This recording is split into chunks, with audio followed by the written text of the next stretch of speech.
Good afternoon, good evening, or good morning, depending on when you hear this. This is my video about the part 3 on smart meters and EMFs and the dangers, the health crisis of our time.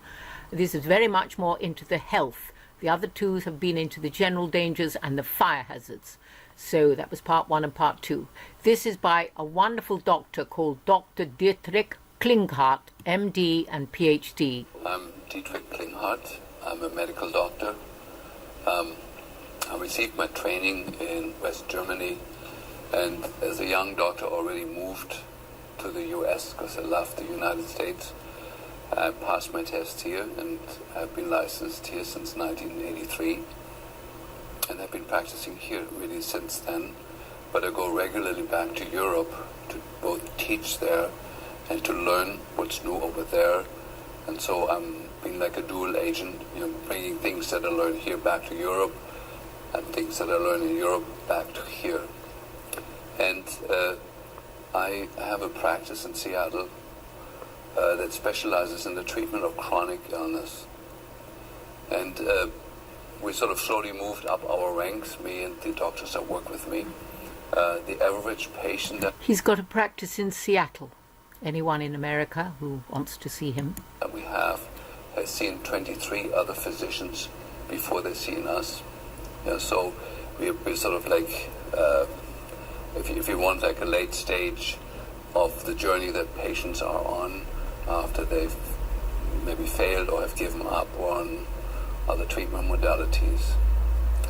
And so in that position, we were also forced to look deeply into the causes of illness.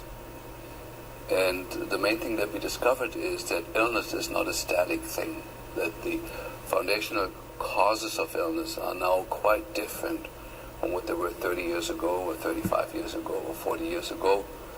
I graduated in 1975 from medical. That's so important to realize.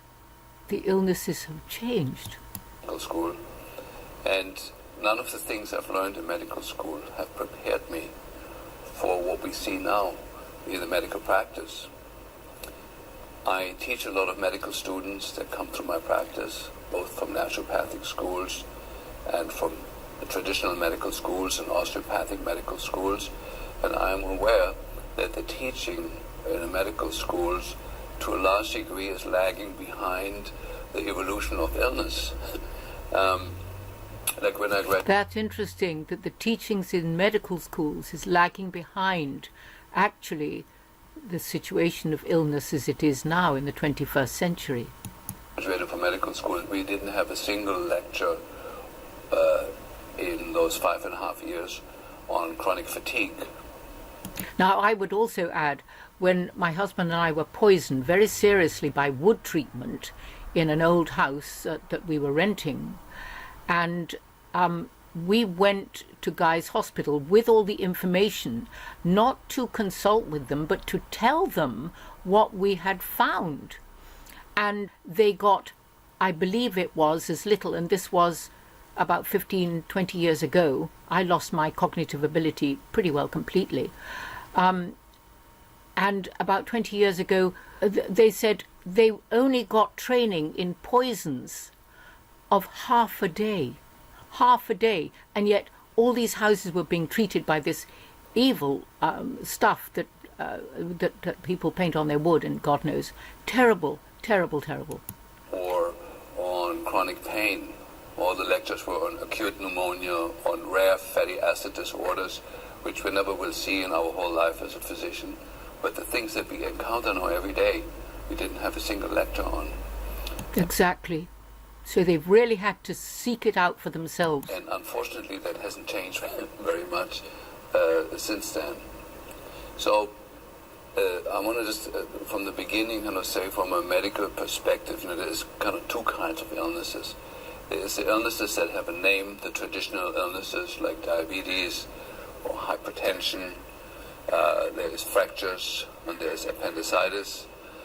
And then there is the much larger amount of illnesses that really go without a name, where the people feel they have lost their zest, they lost their enthusiasm, they lost their sex drive, they lost their joy, They don't dance anymore, they don't sing anymore. I'm a classical dancer and I'm a singer, classical singer, and also I'm a natural health practitioner, energy medicine, using the Russian device called Scanner.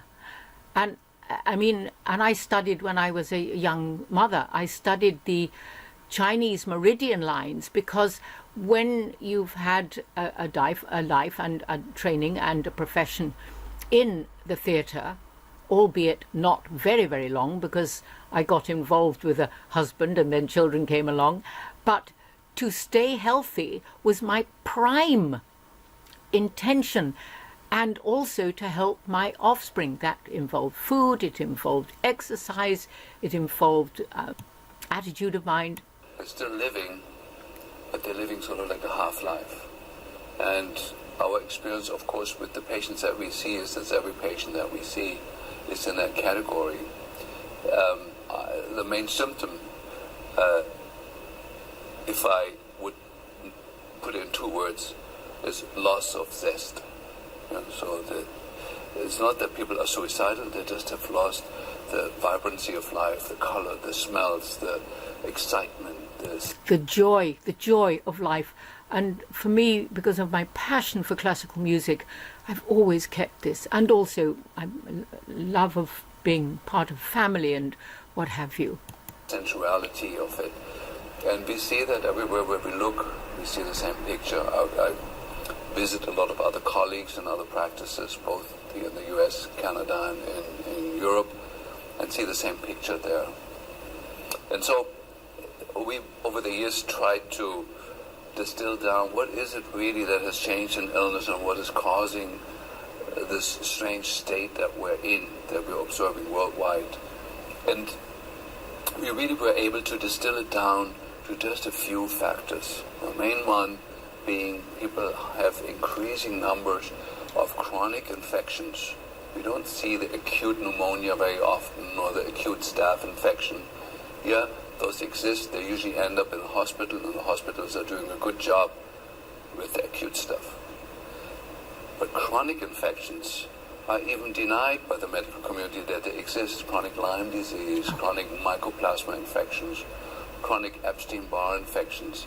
They're given sort of like a sideline in the teaching and the medical community, and are not giving their true place because they seem to be active in almost everybody that we see.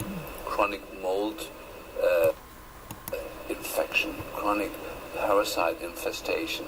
Those things have been extremely rare when I graduated from medical school, and now it's our everyday discovery in our patients that are chronically ill that they have these things. And so when we look deeper, what is it that has changed in the last 15, 20 years that these chronic infections have become so prevalent? And what we discovered is very simple. It's the exposure to electromagnetic fields. Very simple. It's the exposure to electromagnetic fields. The only thing that parallels the exponential increase in chronic neurological illness, with the low-grade depression, the insomnia, the muscle aches and pains, and the fatigue, and the strange neurological symptoms with tingling, numbness, vibration, and the strange neurological symptoms, tingling, numbness, etc. The body. The only that increases exponentially. The number of children to be diagnosed autistic doubles every 5 years now. Autistic children double every 5 years. There's no more an issue, well, are we overdiagnosing it? No, it doubles every 5 years. The only thing that parallels that increase is the increased exposure to man-made electromagnetic fields, largely in the high-frequency range. There's some exceptions that have also increased, but largely is the high-frequency range from cell phone radiation. I'll continue this in the next video, which will be part 4 on electromagnetic fields or smart meters. God bless, and take note of this. Say no to smart meters, and be very wary of all the electromagnetic fields. There's a lot you can do. God bless. Katanya Alvin from UK. signing out.